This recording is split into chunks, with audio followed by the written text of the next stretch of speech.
So one of the key problems when it comes to compounding good habits is that bad habits sometimes taste so good. Hi everyone, welcome to my channel. In this video, I'm going to be talking to you about how to create life-changing habits that stick. And so I'll be sharing my takeaways from this amazing book by James Clear. The reason I picked up this book is because I felt that I've gotten to a stage in my life where I want to do more with the time that I have.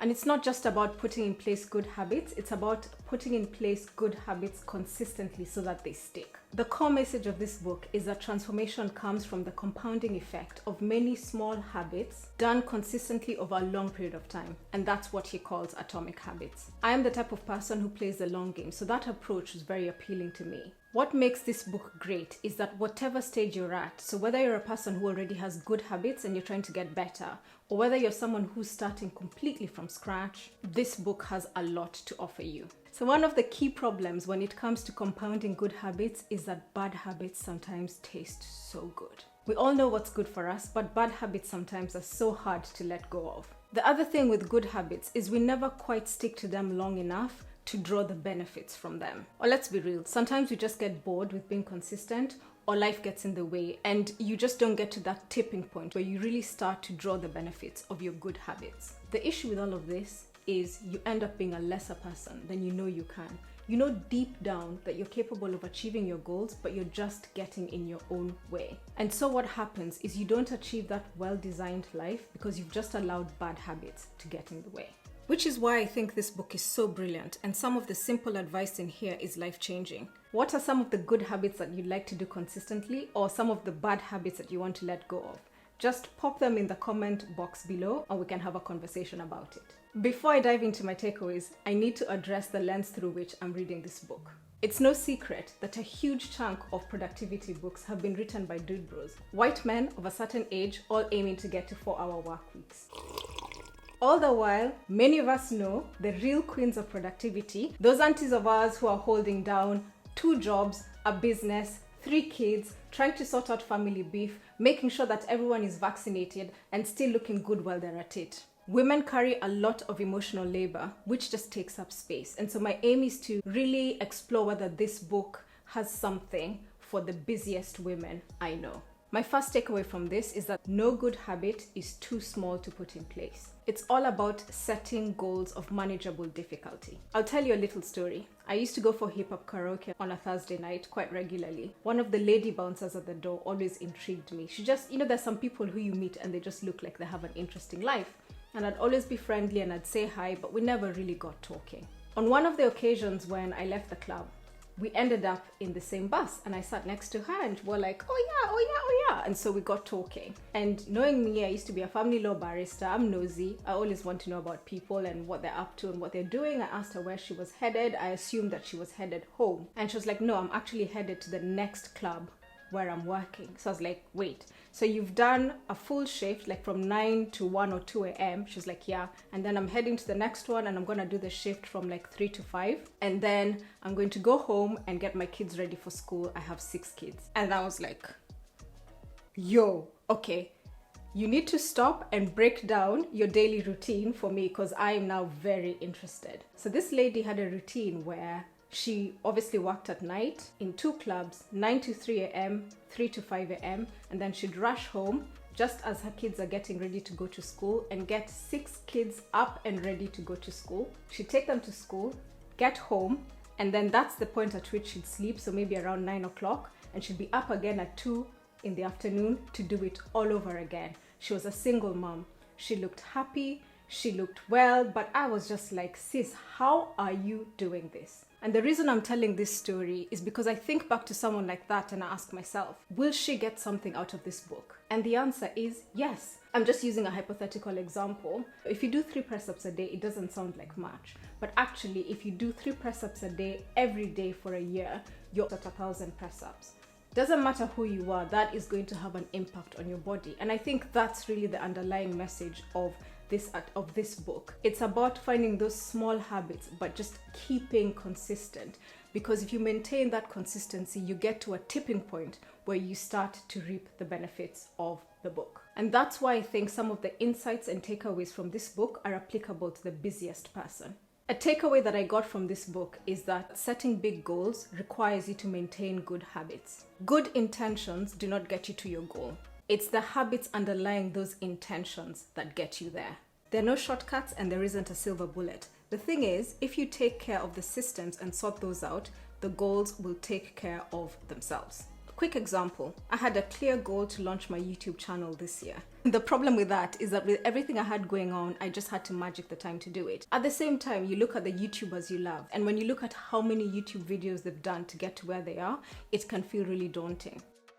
As my brand is becoming a bit well known and I'm being sought out more for my expertise, I knew that I had to put myself out there. In Atomic Habits, the book starts with James sharing his own personal story of how he was able to develop the habits that have gotten him to one of the best-selling books of all time. And it was through reading this book that I was inspired by how James put in place a simple writing habit that has completely transformed his life.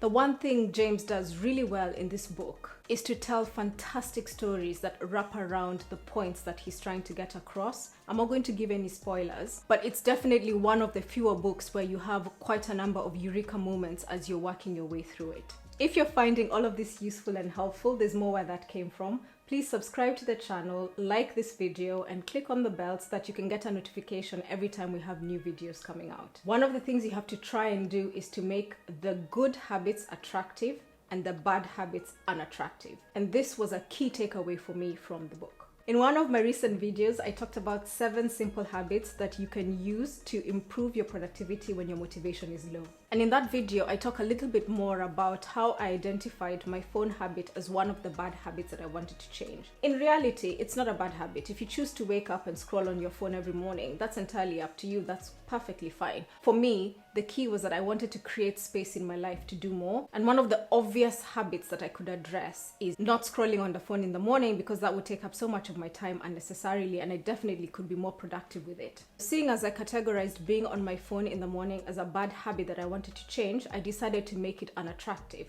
And for me, the simplest way to do it was to take action and physically leave my phone out of the room, out of the bedroom, in the kitchen, while I'm working and while I'm sleeping. And so what that's meant is in the morning, because quite often you have your phone there because you want to use it as an alarm. So I was like, okay, let me find something else I can use as my alarm instead of the phone. And so I started using my Apple Watch as the alarm. And in doing that, it means that in the morning, I don't have to actually pick up my phone. I can just leave my phone in the kitchen. I've told myself work for a couple of hours before I even touch my phone. And that has just improved my productivity leaps and bounds, and it saved me time in the morning. Now, this takeaway is where I felt seen. And here we're gonna drop that meme. You know the meme we like of the guy?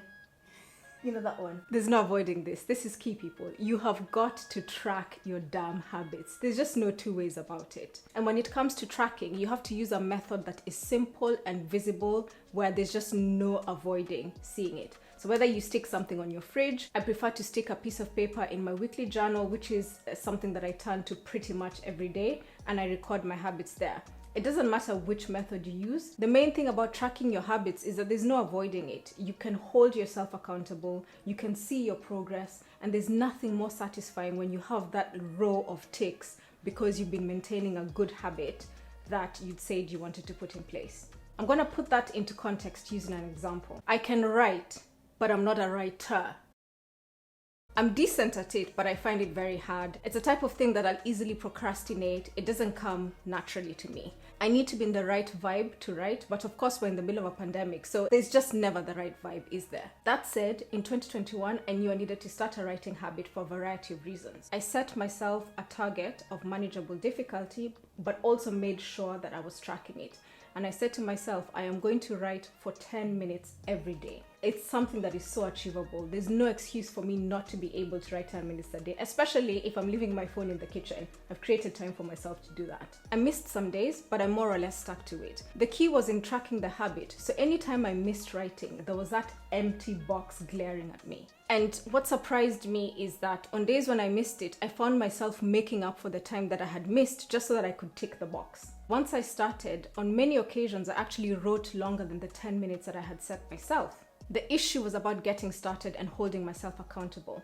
And at the end of the first month, I put in a word count and I had written more than 12,000 words. And I think that's one of the transformative aspects of this book, is that let's say you're a person who hates running, but you want to do it for mental health or for physical health reasons, and you just start to do it every day, and then you get to a point where you identify as a runner and you feel like you're not yourself if you haven't done the running, because the habit has sort of turned into who you are.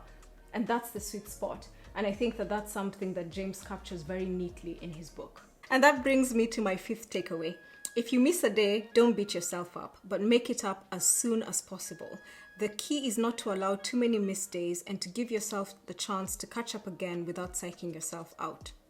So that brings us to the end of this part of the video, where I have shared my takeaways from this amazing book. Like I said, it is a life-changing book. If you're new to the channel, this isn't the end of the video. And that's because in every video in this channel, I take the opportunity to shine a spotlight on an amazing brand by a Black woman or woman of color from the UK on Janet's List. You might be asking yourself, why am I holding a water bottle? Well, one of my bad habits is that I am not good at drinking water. And that's something that I wanted to change, which brings me to this amazing water bottle from a brand called Color Shot Cards. Now, I've known the founder Tanya from the very beginning. I think I first came across her in Hanbury in London, and I loved the way that she uses head wraps in all of her products. Tanya is like a fabric engineer. Like, she's so good at bringing interesting African print fabric and translating that to everyday items that we use. So from coasters to mugs to water bottles to cards, there's nothing that she won't put her hands on and just make it look cute and interesting. One of the things we talked about was making good habits attractive. And so I was like, you know what? I probably will drink more water if I have a cute water bottle, but also if I have it at my desk while I'm working, so that I have that constant reminder that I need to drink more water. So that's how this fits in with the video. So I'll talk a little bit about this product. As you can see, it's a silver water bottle. You have the head wrap design on it, but we actually have some on Janet's List that have other prints. So we have one with the elephant print, which my partner actually has and he really likes it. We have some with men on them. We have some with giraffes on them. So they're a really versatile item, fantastic for gifting, works for both men or women. But also the thing about this bottle is that it's a vacuum flask, so it keeps liquids both hot and cold, and so very useful from that perspective. I'll pop the link to that product in the description box below. Thank you so much for spending time with me. I'm going to pop in the boxes above me the playlist to the book club edition if that's something you're interested in, or other videos that I've done on productivity, and I will see you in the next video.